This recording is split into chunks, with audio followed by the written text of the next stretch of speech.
তত্ত্বাবধায়ক নিয়ে কার্যকর সমাধান চায় আপিল বিভাগ, বললেন প্রধান বিচারপতি, যাতে এটি বিঘ্নিত না হয় বারবার। আবু সাঈদ হত্যা মামলায় আনুষ্ঠানিক বিচার শুরু হচ্ছে আজ। ট্রাইব্যুনালে গ্রেফতার মামলায় ৬ আসামি। ডাকসু নির্বাচনের প্রচার প্রচারণায় সরগরম ঢাবি। ক্যাম্পাসে ভোট স্ট্রাইকিং ফোর্স হিসাবে থাকবে সেনাবাহিনী। জাতীয় কবি কাজী নজরুল ইসলামের মৃত্যুবার্ষিকী আজ। সমাধিতে বিভিন্ন সংগঠনের শ্রদ্ধা নিবেদন।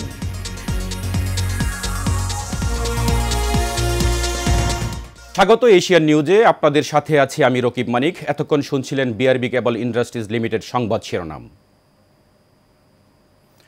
তত্ত্বাবধায়ক সরকার ফিরিয়ে দিয়ে সাময়িক সমাধান দিতে চায় না আপিল বিভাগ। এটি যাতে সুদূরপ্রসারী প্রভাব রাখে সেটিই করা হবে।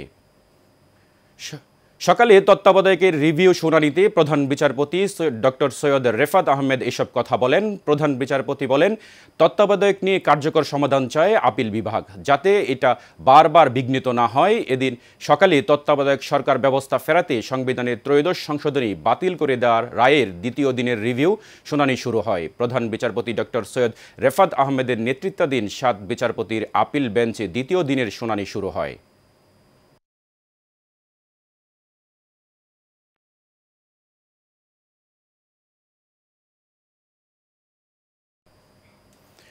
জুলাই অভ্যুত্থানের প্রথম শহীদ আবু সাঈদ হত্যা মামলার বিচার শুরু হচ্ছে আজ।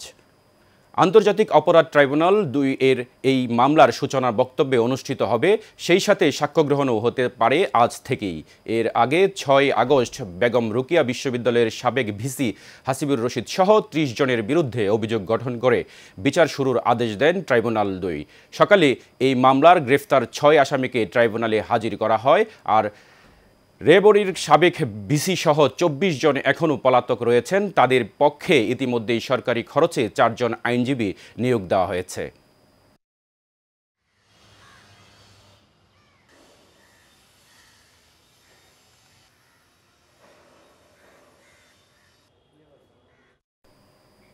ঢাকা বিশ্ববিদ্যালয়ের কেন্দ্রীয় ছাত্র সংসদ ডাকসু নির্বাচন ঘিরে জমে উঠেছে ক্যাম্পাস। সকাল থেকে বিচ্ছিন্নভাবে কয়েকজন পদপ্রার্থী নির্বাচনী প্রচার প্রচারণা চালাচ্ছেন। প্রতিদিন সকাল ১০টা থেকে রাত ১১টা পর্যন্ত ছাত্রী হলে রাত ১০টা পর্যন্ত প্রচারণা চালাতে পারবেন পদপ্রার্থীরা। ক্যাম্পাসের মধুর ক্যান্টিনে অপরাজয় বাংলার সামনে উপস্থিত ছাত্রছাত্রীদের মাঝে বিতরণ করছেন লিফলেট। প্রার্থীরা দিচ্ছেন শিক্ষার্থীদের নানা সুযোগ সুবিধা প্রদানের অঙ্গীকার। মঙ্গলবার থেকে নির্বাচনের আনুষ্ঠানিক প্রচার প্রচারণা শুরু হয়েছে। তবে প্রচারণা চালানোর ক্ষেত্রে কড়াকড়ি আচরণবিধি মানার কথা বলা হয়েছে। এদিকে নির্বাচন কমিশন জানিয়েছে, প্রচার প্রচারণায় মুক্তিযুদ্ধ এবং মুক্তিযোদ্ধাদের প্রতি অসম্মান প্রদর্শন গুরুতর অসদাচরণ হিসাবে গণ্য হবে। ভোটের দিন সেনা সদস্য সহ আইনশৃঙ্খলা বাহিনীর ৩ স্তরের নিরাপত্তা থাকবে ক্যাম্পাসে।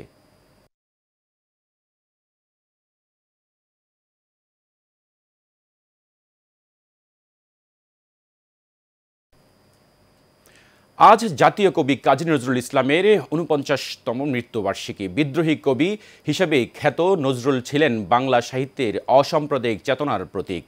সকালে ঢাকা বিশ্ববিদ্যালয় এলাকায় অবস্থিত জাতীয় কবির কবরে তার স্মৃতির প্রতি শ্রদ্ধা জানাতে আসেন ঢাকা বিশ্ববিদ্যালয়ের প্রশাসন। সকালে তার কর্মময় জীবনের উপর সংক্ষিপ্ত আলোচনা অনুষ্ঠিত হয়। এই সময়ে আরও শ্রদ্ধা জানান বিশিষ্ট নজরুল সঙ্গীত শিল্পী ফেরদৌস আরা। এছাড়াও শ্রদ্ধা জানিয়েছেন বিভিন্ন সাংস্কৃতিক সংগঠনের দীর্ঘ রোগ ভোগের পর ঢাকায় ১৯৭৬ সালের এই দিনে শেষ নিঃশ্বাস ত্যাগ করেন কবি নজরুল। রাষ্ট্রীয় মর্যাদায় তাকে সমাহিত করা হয় ঢাকা বিশ্ববিদ্যালয়ের কেন্দ্রীয় মসজিদের পাশে। নজরুল সবসময়ই শোষিতের পক্ষে, যুগে যুগে নতুন প্রজন্মের মাঝে জ্বালিয়ে রেখেছেন বিদ্রোহের স্ফুলিঙ্গ।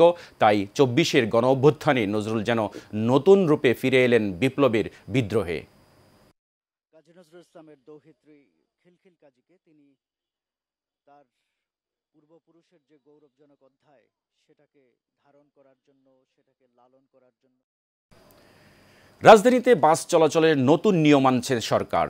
এই নিয়ম কার্যকর হলে সব বাস একটি ব্যবস্থার অধীনে চলবে বলে জানিয়েছেন প্রধান উপদেষ্টার প্রেস উইং।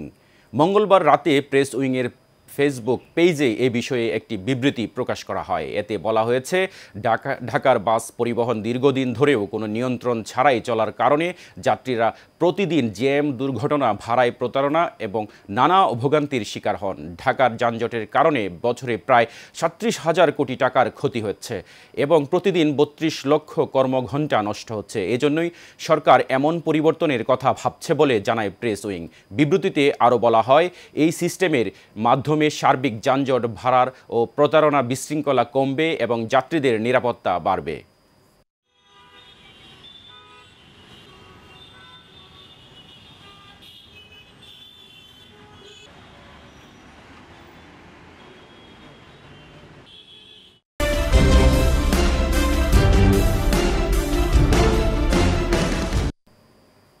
ঢাকার ধামরাইয়ে পরকীয়া সম্পর্কের জেরে ফজলুল হক নামের এক রাজমিস্ত্রিকে হত্যার ঘটনায় 4 জনকে গ্রেফতার করেছে পুলিশ জানায়, উপজেলার রূপনগর বুড়ির ভিটায় এক নারীকে নিয়ে ঘুরতে যান ফজলুল হক। এ সময় ওই নারীর স্বামী আকাশ ও তার সহযোগীরা তাদের উপর হামলা চালায়। এ সময় ছুরিকাঘাতে গুরুতর আহত হয় রাজমিস্ত্রি ফজলুল ও তার সহকর্মী মফিজুল। পরে তাদের উদ্ধার করে এনাম মেডিকেল কলেজ হাসপাতালে ভর্তি করে স্থানীয়রা। সকালে চিকিৎসাধীন অবস্থায় মারা যায় ফজলুল।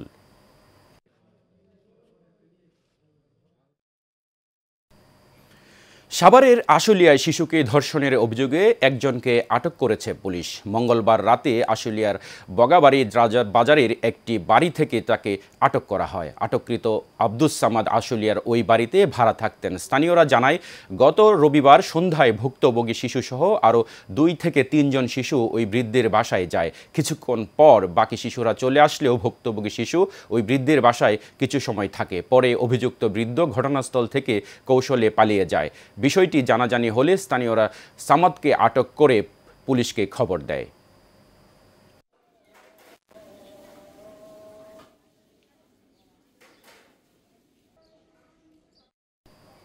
নোয়াখালীতে দীর্ঘ 1.5 মাসেও কাটেনি জলাবদ্ধতা।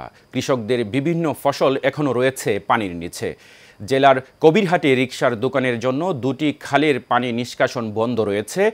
বেয়ালাই খালের পাশে মাছ চাষের প্রজেক্ট খালের মুখ দখল করে রেখেছে বিগত সরকারের নেতা ওবায়দুল কাদেরের ছোট ভাই মির্জা কাদের। অন্যদিকে চর আলিঙ্গির খালের উপর নতুন ব্রিজ নির্মাণের জন্য বেড়িবাঁধ দেয়াতে পানি নিষ্কাশন ব্যাহত হচ্ছে। এজন্য পানি উন্নয়ন বোর্ড বেড়িবাঁধের উপর কৃত্রিম কলের পাইপ লাগিয়ে পানি নিষ্কাশন করছে। পানি সঠিকভাবে নিষ্কাশন না হওয়ায় নোয়াখালী সদর, বেগমগঞ্জ, চাটখিল সহ 5টি উপজেলায় প্রায় 20 লাখ মানুষ ভোগান্তিতে রয়েছেন। এটা কোনো চেয়ারম্যান মেম্বার এটা কালপেটিং ভাঙে না, রাস্তা ক্লিয়ার করে না। খালের ভিতরে দোকানপাট করে রেখেছে, বিভিন্ন গাছপালা হইতে সব কিছু হোল্টা ফাল্টে জামিটা করে সব এখন আর খাল বদ্ধ হয়ে গেছে, পানি আটকে গেছে। এই কারণে রোড ঘাটে পানি উঠে গেছে, কোনো গাড়ি ঘোড়া চালাইতে পারি না। বানটা যদি কাটি দেয় তাহলে মনে করেন আগে সেদিকে সবগুলা মানুষের জন্য সফলতা হয়ে যায়, কোনো সমস্যা নেই। এখন মানুষ সব পানির তলে। আমাদের যে বামনি রেগুলেটর 19 মিনিট রেগুলেটর করা হচ্ছে, সেই বামনি রেগুলেটর চালুকরণ, বামনি ক্লোজার নির্মাণ সহ জালিয়ার খালে একটা রেগুলেটর নির্মাণ এর জন্য একটা ডিপিপি জমা দেওয়া হচ্ছে। সেই ডিপিপিটি অনুমোদনের জন্য প্ল্যানিং কমিশনে বর্তমানে রয়েছে। জাতীয় ক্রীড়া পরিষদের অবহেলায় ময়লার ভাগাড়ে পরিণত হয়েছে ঢাকার স্টেডিয়াম মার্কেট। ময়লার কারণে মার্কেটে আসছে না ক্রেতা, যে কারণে প্রায় বন্ধের পথে ব্যবসা প্রতিষ্ঠানগুলো। মঙ্গলবার এই ময়লা পরিষ্কার করার দাবিতে মানববন্ধন করেছেন স্টেডিয়াম মার্কেটের ব্যবসায়ীরা। মানববন্ধনে উপস্থিত ছিলেন স্টেডিয়াম মার্কেট দোকান মালিক সমিতির সভাপতি SM আব্বাস সহ মার্কেটের ব্যবসায়ীরা। এই সময় বক্তারা 7 দিনের মধ্যে এই ময়লা পরিষ্কার না করা হলে জাতীয় ক্রীড়া পরিষদ ঘেরাও করার হুঁশিয়ারি দেন।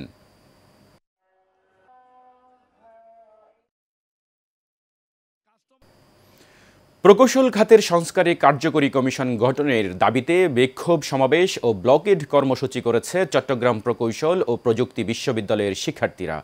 চট্টগ্রাম জেলা প্রশাসকের কার্যালয়ের সামনে প্রকৌশল খাতের সংস্কারের কার্যকরী কমিশন গঠনের 3 দফা দাবিতে প্রকৌশল অধিকার আন্দোলন ব্যানারে এই সমাবেশ করেন তারা। সমাবেশে নেতৃত্ব দেন মোহাম্মদ ইফতেখার মাহমুদ, মাহফুজুর রহমান, মোহাম্মদ মাহি, আল ওয়াহিদ, আদিল রহমান সহ আরও অনেকেই। এছাড়া সমাবেশ থেকে বুয়েটের EEE বিভাগের 17 ব্যাচের সাবেক শিক্ষার্থী প্রকৌশলী রুকনুজ্জামান রুকনকে হত্যার হুমকির প্রতিবাদ জানানো হয়।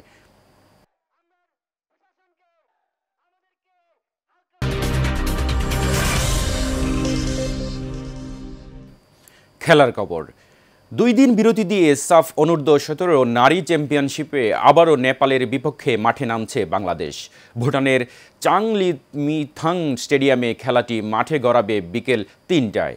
এর আগে রোববার 2 দলের প্রথম দেখায় নেপালকে 3-0 গোলে হারিয়েছে বাংলাদেশ।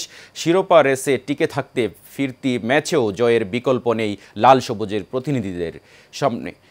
আগের ম্যাচের ভুল ত্রুটি শুধরে নিজেদের সেরাটা দেওয়ার প্রত্যয় পুরো দলের, সেই লক্ষ্যে নিজেদের ঝালিয়ে নিয়েছে অর্পিতা ও ইয়ারজানরা। এদিকে ভুটানের সাথে প্রথম ম্যাচে জয়ের পর দ্বিতীয় ম্যাচে ভারতের কাছে হেরে যায় বাংলাদেশের কিশোরীরা। তবে ফিরতি লিগের 3 ম্যাচের জয় তুলে শিরোপা নিজেদের করে নেয়ার আশা সহকারী কোচ আবুল হোসেনের।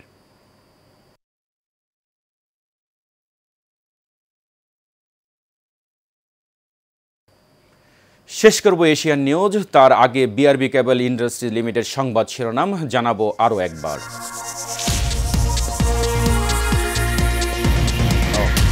তত্ত্বাবধায়ক নিয়ে কার্যকর সমাধান চায় আপিল বিভাগ, বললেন প্রধান বিচারপতি, যাতে এটি বিঘ্নিত না হয় বারবার। আবু সাঈদ হত্যা মামলায় আনুষ্ঠানিক বিচার শুরু হচ্ছে আজ। ট্রাইব্যুনালে গ্রেফতার মামলায় 6 আসামি। ডাকসু নির্বাচনের প্রচার প্রচারণায় সরগরম ঢাবি, ক্যাম্পাসে ভোট স্ট্রাইকিং ফোর্স হিসাবে থাকবে সেনাবাহিনী। জাতীয় কবি কাজী নজরুল ইসলামের মৃত্যুবার্ষিকী আজ, সমাধিতে বিভিন্ন সংগঠনের শ্রদ্ধা নিবেদন।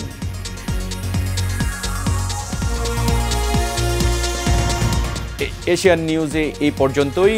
পরবর্তী সংবাদ দেখার আমন্ত্রণ রইল। ধন্যবাদ সাথে থাকার জন্য।